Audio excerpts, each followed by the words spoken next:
Kita akan bahas pembahasan cara mencari domain, kodomain dan juga range dari fungsi. Kalau fungsi yang bentuk akar, berarti untuk menentukan domainnya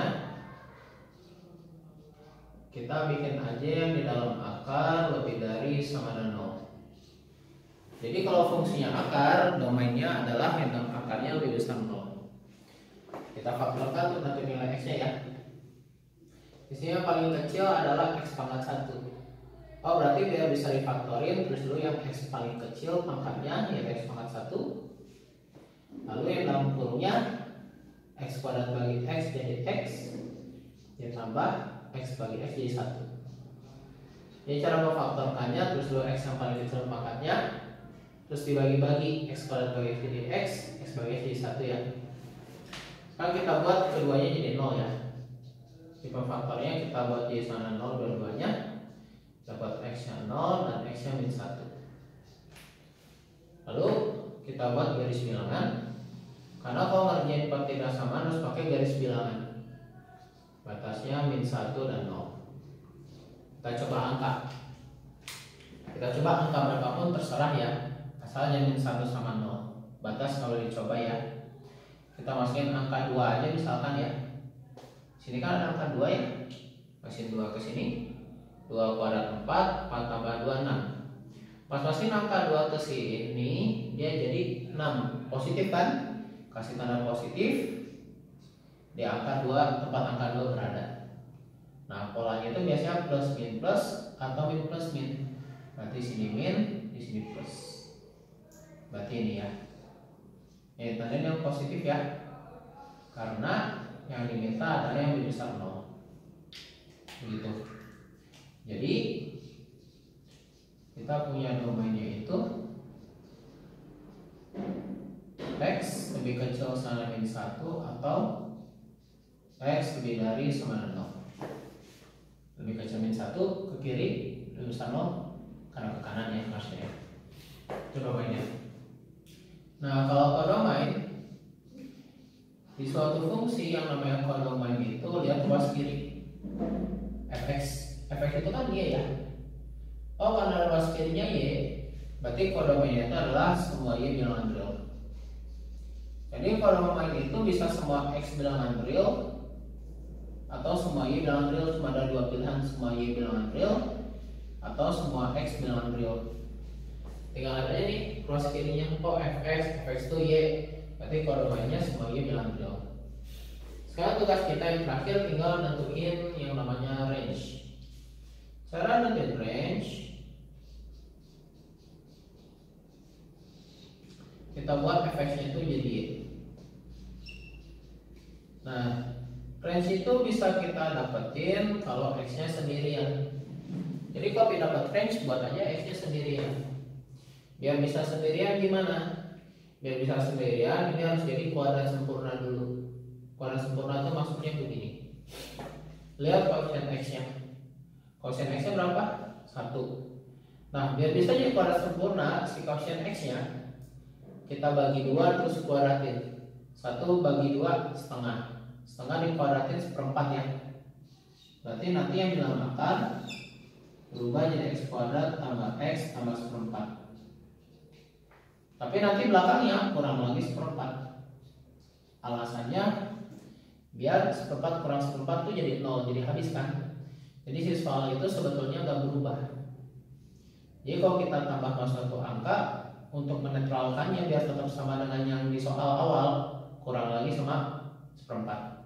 Biar netral, biar hilang, biar sama kayak yang atas ya. Nah, sekarang di sini ini akan jadi kuadrat sempurna. Kuadrat sempurna itu apa sih? Nah, tadi kita kuadratin angka setengah ya. Berarti mereka kalau kita ubah, yang kita garis merahin ya, kalau kita ubah itu jadi x tambah setengah dikuadratin. Karena tadi kita kuadratin angka setengah ya, terus kurangi seperempat. Jadi kalau x-nya pin sendirian, x-nya harus dibuat jadi ada 1 dulu. Biar x-nya jadi 1, makanya kita buat jadi kuadrat sempurna seperti ini. Kalau x-nya udah tinggal 1, berarti waktunya kita bikin yang namanya range. Biar dapat range gimana? Di sampingnya Biar dapat range, kita kuadratin dulu kedua ruas. Tujuannya biar akarnya hilang. Ini kan jadi X tambah setengah kuadrat min seperempat ya. Kuadratin kedua ruas biar akarnya hilang. Berarti Y kuadrat sama dengan X tambah setengah kuadrat kurangi seperempat ya.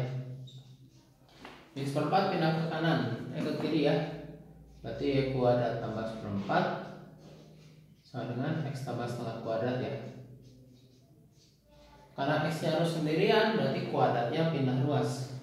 Pangkat 2 pindah ruas itu jadi akar. Berarti akar Y kuadrat ditambah seperempat ya, sama dengan X tambah setengah.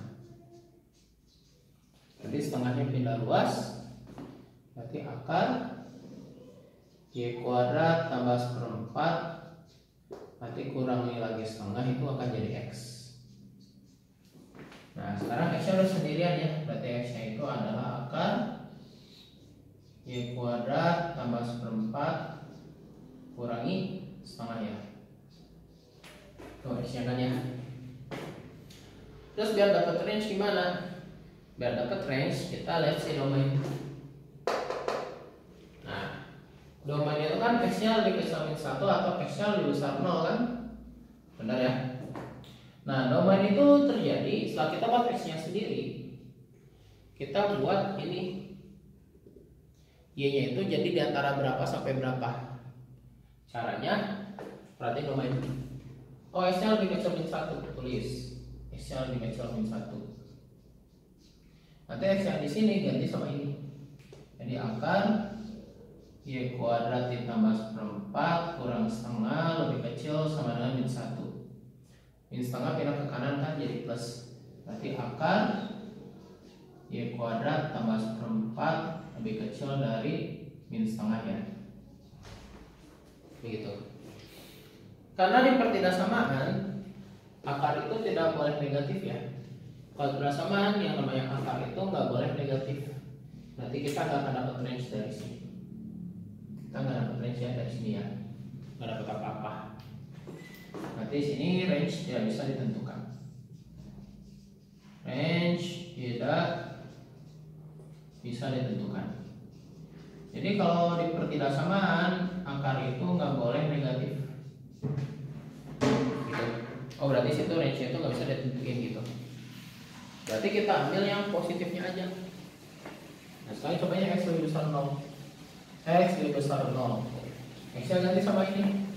Akar Y kuadrat tambah seperempat dikurangi setengah lebih dari sama dengan 0. Min setengah pindah ke kanan. Berarti akar Y kuadrat ditambah seperempat lebih dari setengah ya. Dari sama dengan setengah. Terus dari sini kita kuadratin kedua ruas ya. Oh mohon maaf ya, sorry. Di atas aja ya, panjang.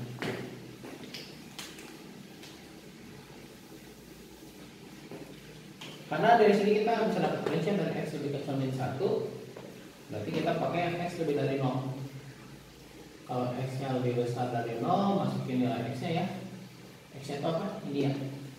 Akar Y kuadrat tambah seperempat min setengah lebih dari sana 0. Min setengahnya pindah ke kanan. Y kuadrat tambah seperempat lebih dari setengah ya. Nah sekarang kalau di persamaan untuk akar ruas kanannya positif, berarti kita bisa dapat range. Caranya kita singkirin akar dengan cara kuadratin kedua ruas.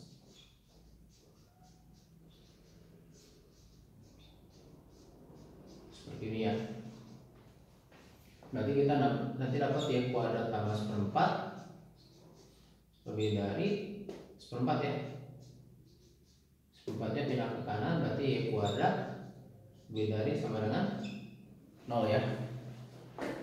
Nah Y kuadrat lebih besar 0.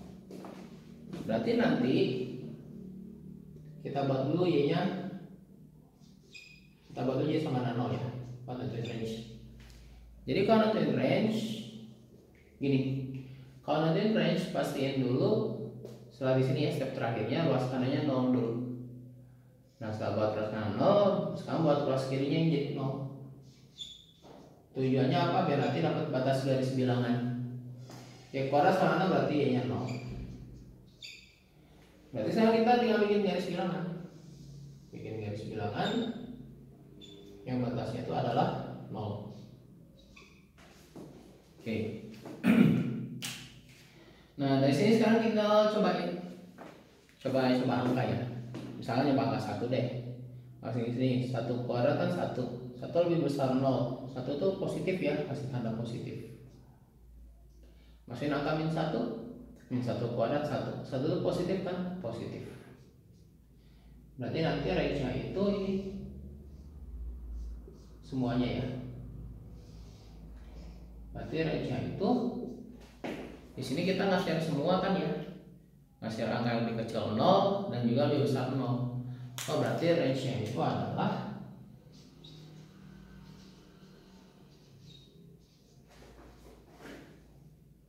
sebentar ya, saya mohon maaf ya. Oh di sini saya salah langkah ya, mohon maaf.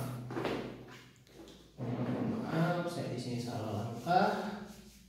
Saya mohon maaf ya. Nah di sini harusnya langsung aja kuadratin kedua ruas ya. Akarin kedua ruas, maaf ya. Ya dari sini langsung aja akarin kedua ruas buat dapat range. Jadi kalau udah y kuadrat lebih besar 0, berarti untuk dapat pada bentuk pangkat 2 yang positif, kita langsung aja akarin kedua ruas untuk dapat range-nya. Akarin ya kedua ruas. Berarti dapat y-nya lebih dari sama dengan 0. Berarti range-nya itu adalah semua y yang lebih dari sama dengan 0. Begitu ya. Jadi kalau kita ketemu pertidaksamaan yang akar lebih kecil angka negatif, berarti kita nggak bisa dapat y, nggak bisa dapat range ya. Tapi kalau kita ketemu pertidaksamaan akar yang positif, untuk dapat y-nya, inilah prosedurnya ya. Gitu. Oke, sekian video penjelasan saya, semoga bermanfaat.